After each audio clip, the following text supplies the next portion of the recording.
paz esteja conosco para falarmos de um assunto tão importante, tão delicado na nossa vida. Bem, na lápide de Kardec, nós temos essa frase: nascer, viver, morrer, renascer ainda e progredir sempre, tal é a lei. É o princípio, né, da reencarnação, é um princípio, é uma lei, né, biológica que atravessa todos nós que estamos, vamos dizer assim, no início dessa caminhada evolutiva, e só vamos parar de reencarnar o dia que formos espíritos puros, o que não é o caso nosso. Então, vamos reencarnar muitas vezes. Kardec pergunta aos espíritos em que momento que a alma se une ao corpo, né? E eles respondem no momento da concepção, no momento em que o espermatozoide ele entra no óvulo, né? E aí ele vai se fechar e vai se formar o zigoto. Então, essa união ela passa a existir e vai se completar com o nascimento. Até lá, o espírito fica ligado a esse corpo e ele vai sendo reduzido. O perispírito dele, que é plástico, né, como nós sabemos, né? Quem já estudou o perispírito sabe que o perispírito ele não é rígido, ele vai se adequar àquela minúscula célula e aí a partir daí vai se formando o bebê. Então, é muito importante que para a gente fale sobre o aborto, que a gente parta de algumas premissas. E essas premissas, elas não são assim, 2 e 2 são 4. Porque às vezes a gente tem essa impressão, né, que a gente está aqui na Terra e que na espiritualidade já está tudo estabelecido. E quando a gente vai ler, quando a gente vai estudar, principalmente quem gosta de ler as obras de André Luiz, vai ver que não é bem assim. Os espíritos estão ali trabalhando e coisas acontecem que são sucessos e são insucessos.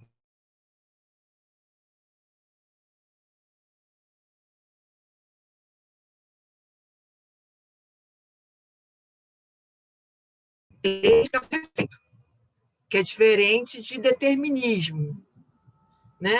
Você, na realidade, você vai sofrer o efeito de alguma atitude sua anterior.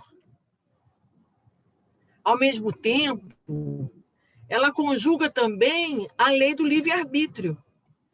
Aliado à lei de causa e efeito, você ainda tem a sua vontade. Vocês estão me ouvindo? Porque aqui está dizendo que minha internet está...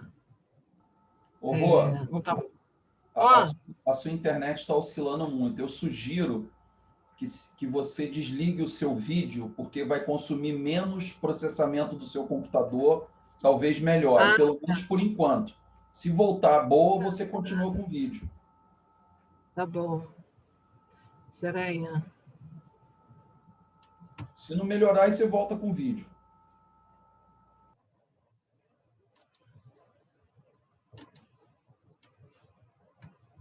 Peraí.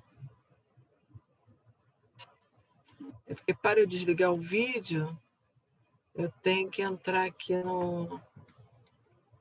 Não precisaria sair, não, Rô. É só você entrar no Zoom e desabilitar o vídeo. A câmerazinha lá, botar aquele sinalzinho de contramão. Pois é. Então deixa, Rô. Vai com o vídeo mesmo para não te atrapalhar. Desculpa, mete bronca aí. Tá. Eu parei teu vídeo, Rô. Tá. Ai, obrigada. Obrigada. Deixa eu voltar aqui o negócio. Tá. Então, vamos lá. Então, como eu ia falando, né? Além disso, a reencarnação... então, eu estava falando do livre-arbítrio, né? Então, é uma conjugação. Lei de causa e efeito, que é diferente de determinismo, né? Porque você pode, vamos dizer assim, reparar de diversas formas. Tem a lei do livre-arbítrio, que está atrelado à vontade nossa, e cada vez que a gente evolui, maior esse livre-arbítrio é expandido. A lei biológica, que está ligada justamente a esse automatismo, ao magnetismo da vida, né? Essa samsara que nós estávamos falando anteriormente, a roda da vida. Não dá para não morrer, não dá para não renascer. Por quê? É o automatismo da vida.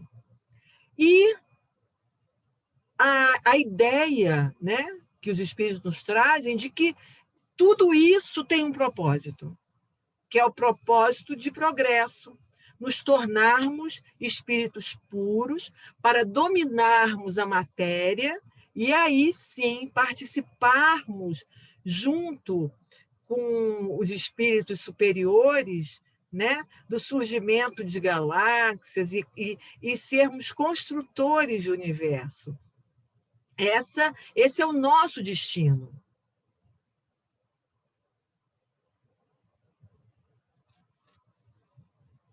Deixa eu ver aqui.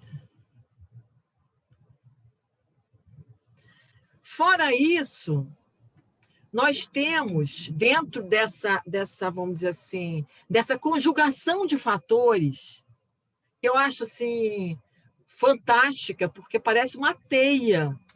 Parece que a gente está dentro de uma teia, mas essa teia tem um sentido.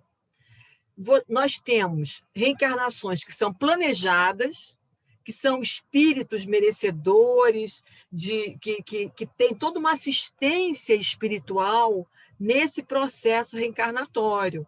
Então, quem se interessar, está lá no livro Missionários da Luz. O Segismundo, ele, na última encarnação, ele tinha sido assassino. Quando ele vai para a espiritualidade, ele trabalha 30 anos na crosta planetária, recebendo os irmãos em dificuldade. E o que acontece? Quando chega na hora dele ter que se reajustar junto com a vítima, que é o próprio pai, né, dele, porque ele mata um homem para casar com uma mulher, e aí ele volta como filho dos dois. O que acontece?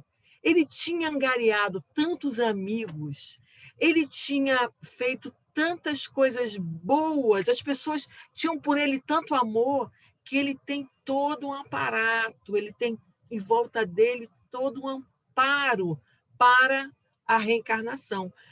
Aí se pergunta, mas espera aí, a reencarnação dele poderia não acontecer? Poderia. Mesmo com todo esse aparato, poderia.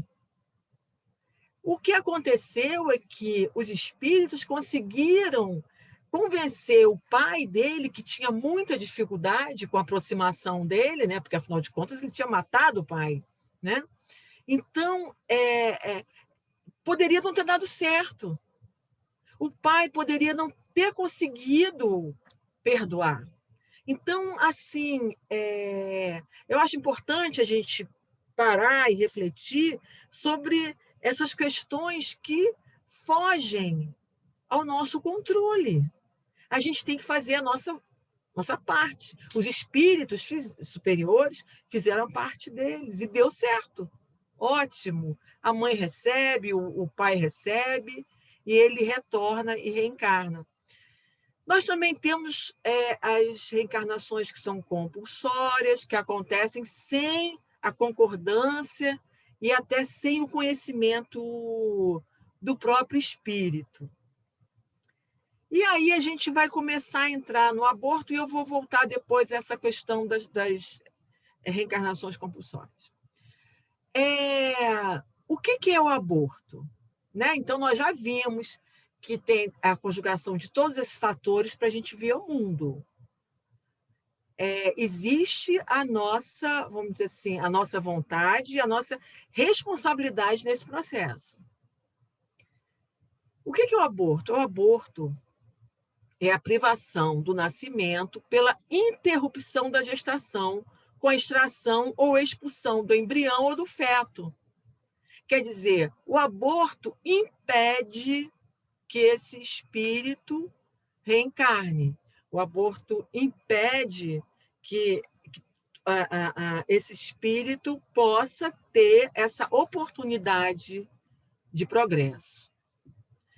E uma das coisas que eu tinha muitas dúvidas, e que com esse estudo, eu não vou dizer que acabaram minhas dúvidas, porque eu tenho muitas dúvidas. Eu não sei vocês, mas eu tenho muitas dúvidas. Sempre eu tenho muitas dúvidas. Com relação a essa questão do automatismo biológico. Por quê? Porque o ministro Clarencio, no livro Entre a Terra e o Céu, ele fala que milhares de renascimentos na Terra, na Terra, os princípios briogênicos, eventos que formam embrião, né, funcionam automáticos cada dia. A lei de causa e efeito executa-se sem necessidade de fiscalização da nossa parte. Então, a gente para e pensa que esse processo que aconteceu com o Segismundo, que todo mundo fala, e todo mundo coloca como houve um planejamento, assim, não é bem dessa forma. Olha o que ele fala, na reencarnação, basta o magnetismo dos pais, aliado ao forte desejo daquele que regressa ao campo das formas físicas. E, de modo geral, a maioria das almas que reencarnam satisfazem a fome inquietante do recomeço. Existe dentro de nós essa busca por esse recomeçar, como também existe dentro de nós, eu creio, essa busca em retornar para a espiritualidade. É algo quase como atávico, e esse renascimento, talvez o que os mitólogos chamariam de mito da fênix, né? Porque nós renascemos a todo instante. Ou a gente renasce aqui na matéria, ou a gente renasce na espiritualidade. Mas o que eu queria chamar a atenção é isso. Basta o magnetismo dos pais. O que é o magnetismo dos pais? É a união sexual entre um homem e uma mulher. Porque a gente tem a ideia de que está tudo programado. E aí, quando a gente vai ver, digo, meu Deus, tem tantas relações que não são assim para constituir família, que acontecem da pessoa ficar grávida. Como é que acontece isso? Isso tudo foi programado? Como é que se dá isso?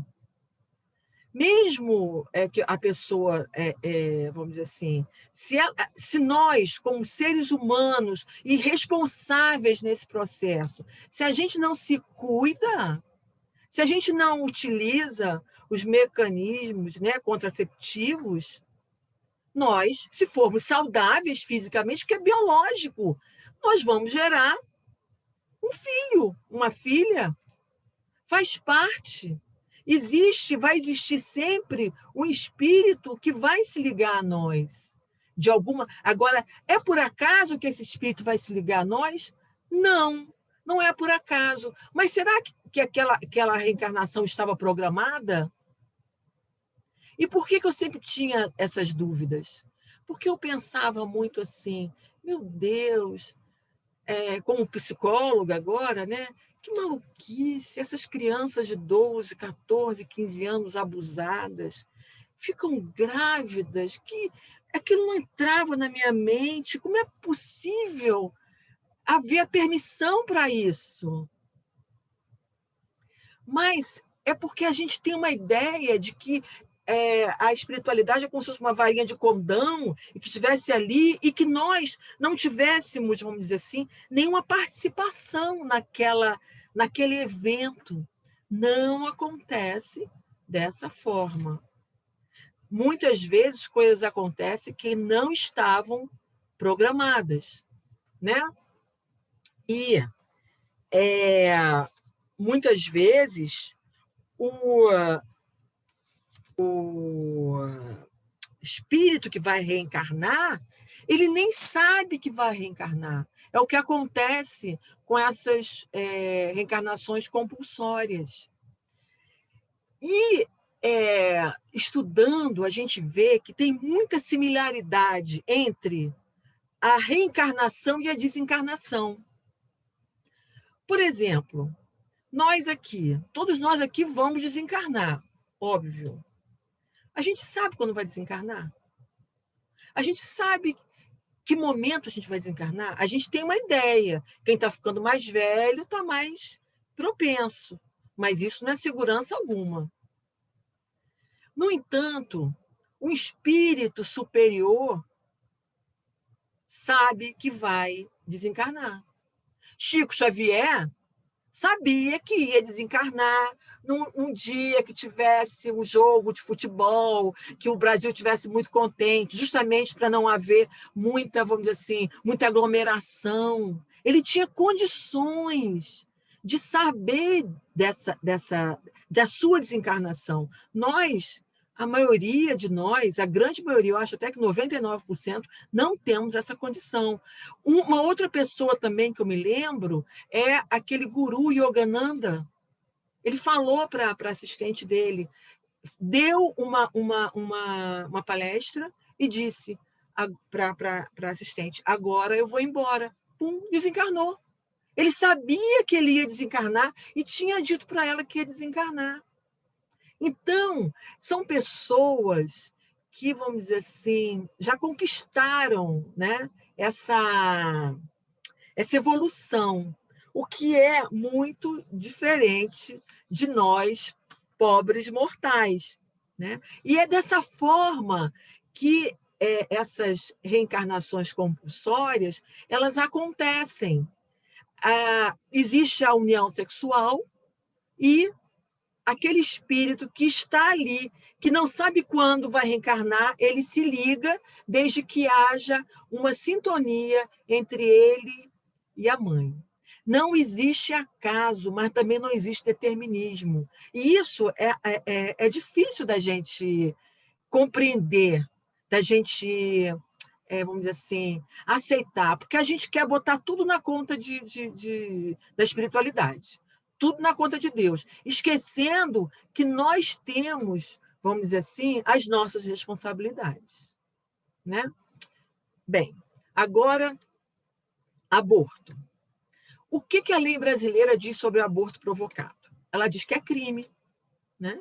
O nosso país é laico. Laico quer dizer, ele não segue nenhuma religião, não está, vamos dizer assim, eu lembro até do Eurípides Barçanufo, que eu acabei de ler um livro dele, ele foi vereador, Eurípides foi contrário, ele foi um católico assim, super, depois ele foi um espírita também, mas ele foi totalmente contrário, no período que ele foi vereador, em colocar um crucifixo lá na Câmara dos Vereadores. Por quê? Porque ele dizia, o Estado é laico. Esse não é um foro. Não é um foro. O cidadão, cada cidadão tem direito a ter a sua consciência, a sua crença, né? Bem, enfim, o nosso país, ele entende que só é possível o aborto em 3 situações. Risco de vida para a gestante, resultado de um estupro e quando o feto for anencefálico. O que é anencefálico? É um bebê que nasce com cérebro subdesenvolvido e crânio incompleto. Normalmente, essas crianças, elas nascem natimorto, né? Não já nasce morta, ou sobrevivem algumas horas ou dias após o nascimento, dependendo do tanto de cérebro que exista. Tem crianças anencéfalas que já conseguiram completar até 1 ano de idade, né? Bem, o que a doutrina espírita diz sobre o aborto provocado? Então, queria muito assim que a gente pensasse junto, né? Constitui um crime o aborto voluntário, qualquer que seja a época da concepção? Aí os espíritos dizem: há sempre crime quando transgredis a lei de Deus. Aí eu fiquei olhando isso, eu falei, meu Deus, a espiritualidade é maravilhosa. Porque quando a gente lê esses livros, às vezes eu fico assim muito, assim, parece que os espíritos superiores são tão condescendentes conosco, né? São tão amorosos conosco, né? Porque, veja bem, quando ele diz, há sempre crime quando transgredis a lei de Deus, eu pergunto, qual é a lei de Deus? A lei do amor. Qual de nós nunca transgrediu a lei de Deus? Eu acredito que nenhum de nós. Então, a forma, essa questão do crime, ela está muito mais além do crime do direito positivo. E também nos faz pensar que a gente tem que ter um olhar mais bondoso com relação aos criminosos do mundo, que somos nós, né?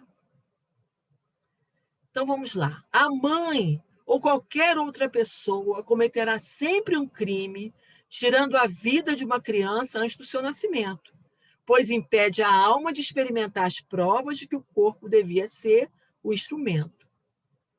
E caso a vida da mãe esteja em perigo, está lá na questão 359, por causa do nascimento, é preferível sacrificar a vida da criança. Então, para o Espiritismo, né, a única, vamos dizer assim, justificativa plausível para se cometer o aborto é realmente a questão de colocar em risco a vida da mãe.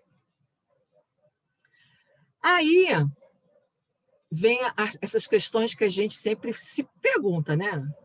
Como é que se explica uma reencarnação proveniente de um estupro? Aquilo que a gente estava falando. Meu Deus, que coisa... Será que alguém vem com vamos dizer assim, o karma de ser estuprado? Isso existe, né? E aí, Divaldo explica. Ninguém vem ao mundo para matar, estuprar ou cometer suicídio. Claro, porque senão, se uma pessoa tivesse que morrer ou de bala perdida necessariamente, se uma pessoa tivesse que morrer assassinada necessariamente, se uma pessoa tivesse que ser estuprada necessariamente, a lei estava condenando outras pessoas a serem assassinas, a serem estupradores. Porque alguém, para você ser estuprado, alguém tem que te estuprar. Não é a lógica, né?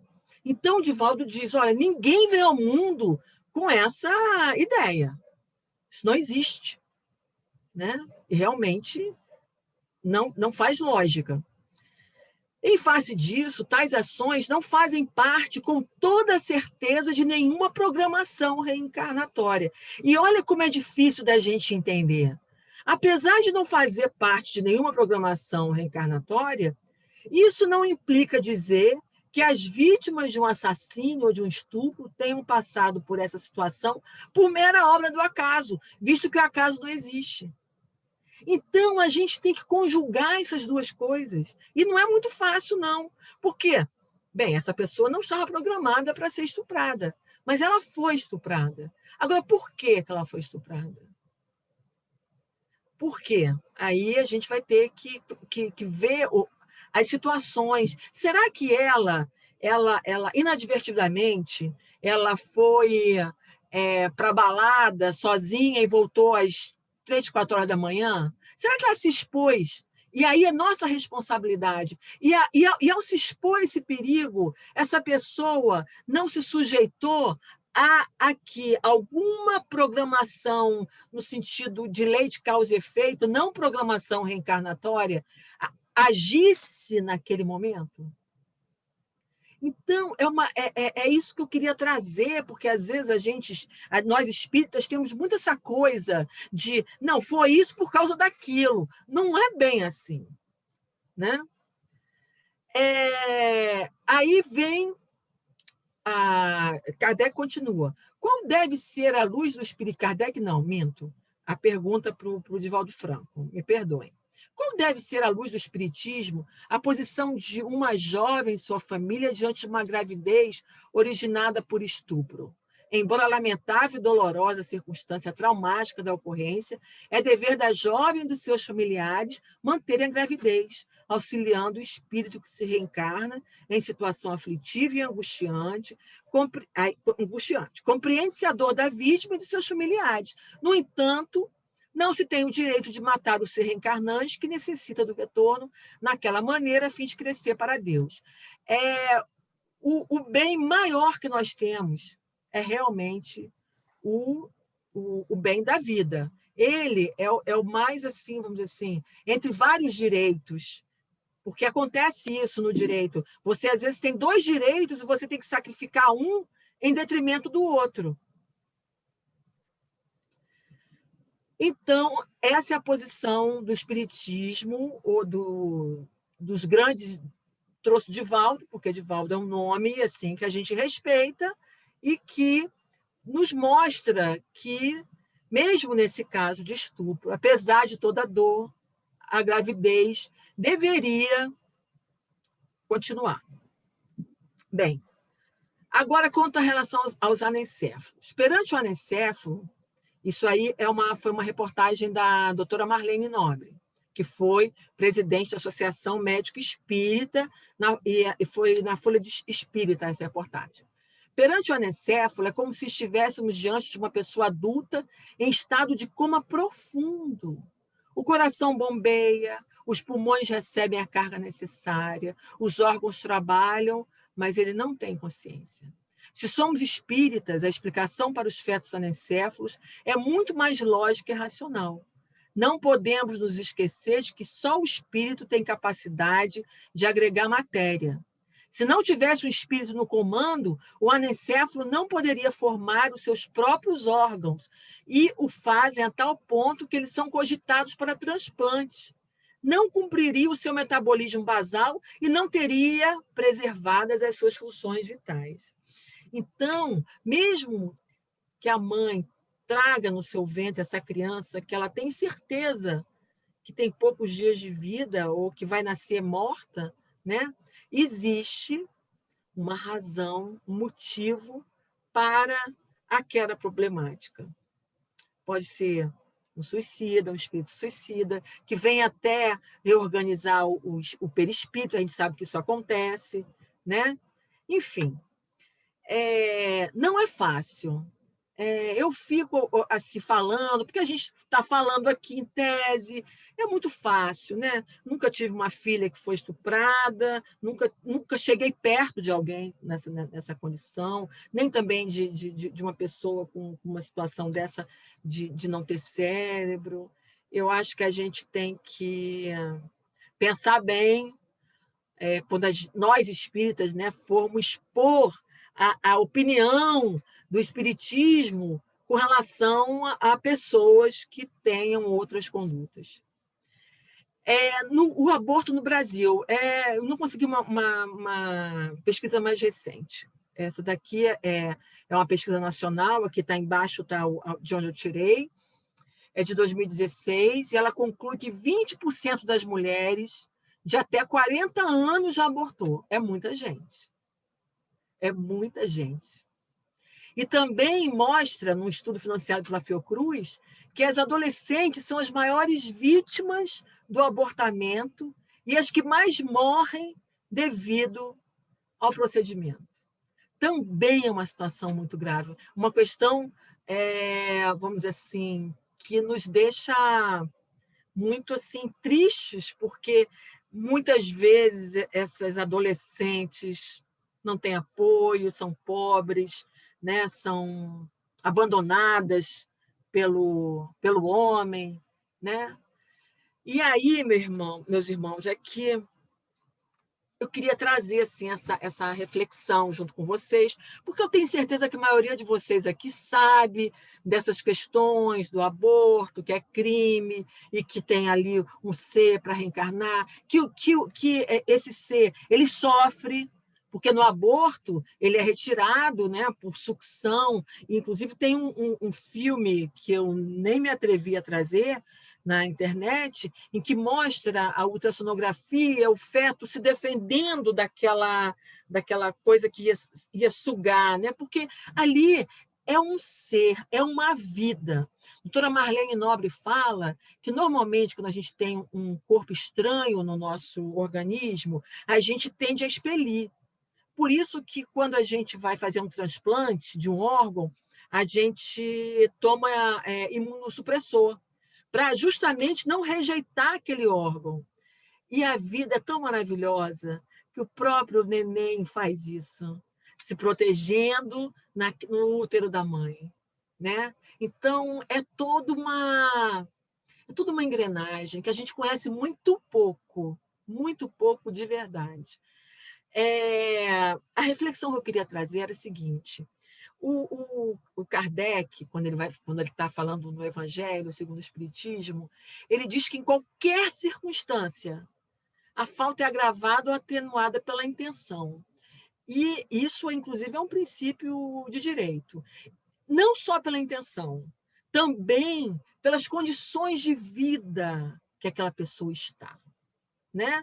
Então, se é um louco, né, que mata, ele está cometido pela loucura. Se é um crime passional, se é um crime premeditado, tudo isso é levado em consideração. Então, quais são as pessoas que abortam no nosso país? A maioria pobre, a maioria indígena, a maioria negra. Existem também, e aí tem a questão da intenção, né? Existem também aquelas pessoas que abortam porque querem manter o corpo escultural, porque não querem, vamos dizer assim, querem ter o prazer do ato sexual, mas não querem a consequência, né? Existem outras pessoas também que abortam porque já moram em comunidades, têm 5, 6 filhos e não têm condição de manter mais um. Então, cada caso vai ser um caso. É que nem a desencarnação. Cada desencarnação é de um jeito, o nascimento é de um jeito. E a gente não pode. Vocês estão me ouvindo? Por que está dizendo que está. Vocês estão me ouvindo? Estamos sim, Rosiana. Tá. É porque aqui diz que estava. A gente não pode generalizar. É isso que eu queria muito que a gente parasse para pensar. Porque o tema é a responsabilidade da mulher. E claro que a mulher tem responsabilidade com o aborto. Óbvio. A gente, mulher, não vem com essa conformação nossa, com esse útero, para brigar um ente, uma criança, um bebê à toa. A gente tem uma responsabilidade, uma missão quase.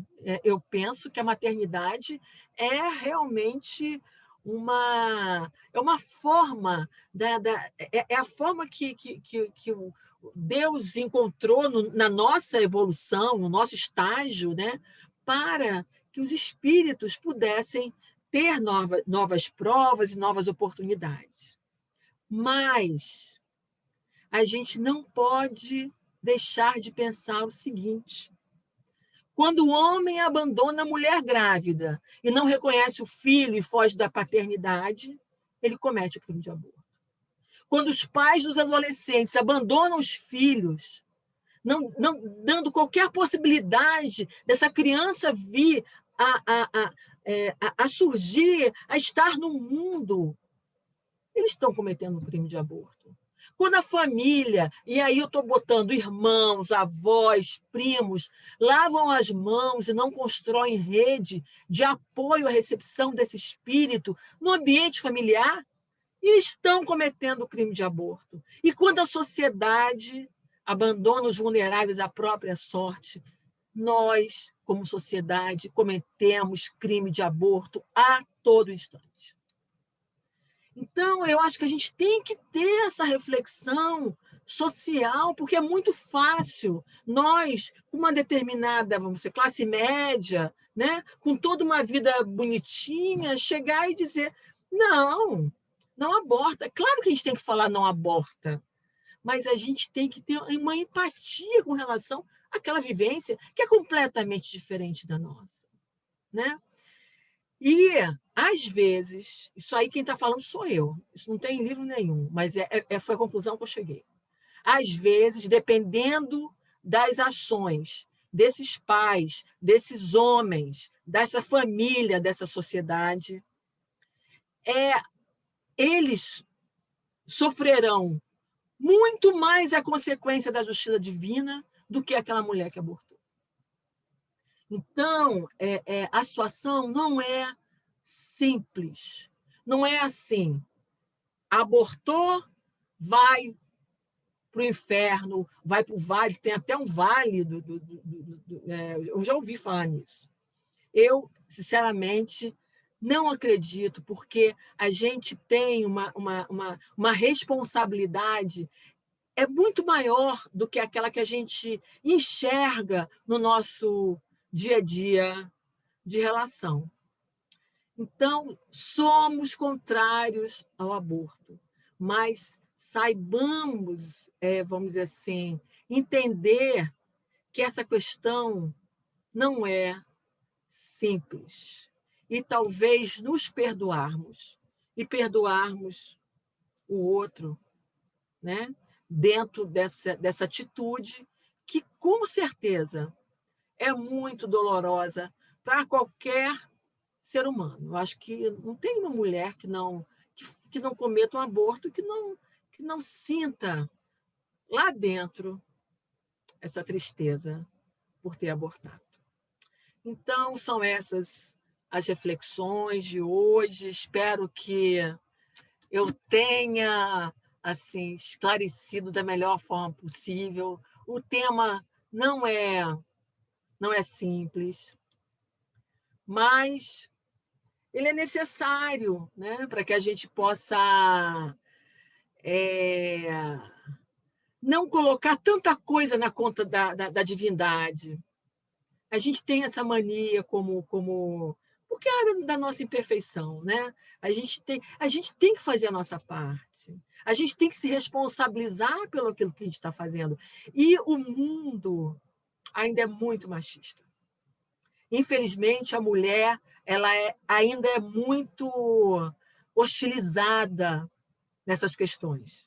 Não se fala nos pais do adolescente, não se fala no homem que abandonou, não se fala no homem que traiu, que teve uma relação extraconjugal e que a amante teve filho. Não se fala nisso. Só se fala da mulher que abortou. Tá bom, meus irmãos? Então, que a gente tenha misericórdia sempre, porque a nossa doutrina é de misericórdia. Um beijo no coração de vocês e boa noite.